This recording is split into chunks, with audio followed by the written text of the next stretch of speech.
नमस्कार. आपल्या आरोग्याची हेळसांड करून पैसे कमावण्याचे दिवस आता संपले आहेत. पुढील काळात पैसे मोजूनसुद्धा चांगले आरोग्य मिळणार नाही. या वयात प्रत्येकापुढे दोन महत्त्वाचे प्रश्न असतात.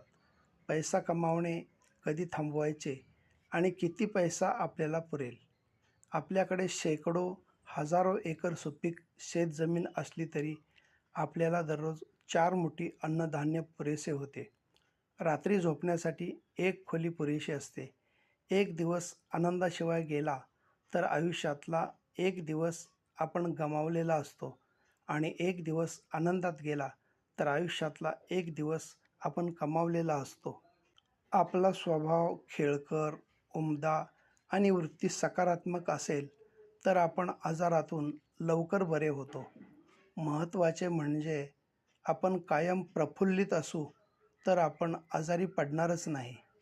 आणि सगळ्यात महत्त्वाचं, आजूबाजूला जे जे उत्तम आहे, उदात्त आहे त्याकडे पाहावं, त्याची जपणूक करावी.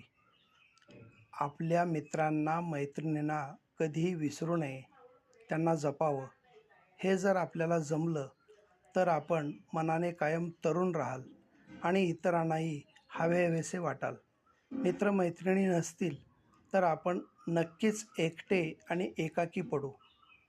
त्यासाठी रोज कोणत्या ना कोणत्या माध्यमातून एकमेकांच्या संपर्कात राहा. हसा आणि हसवत राहा.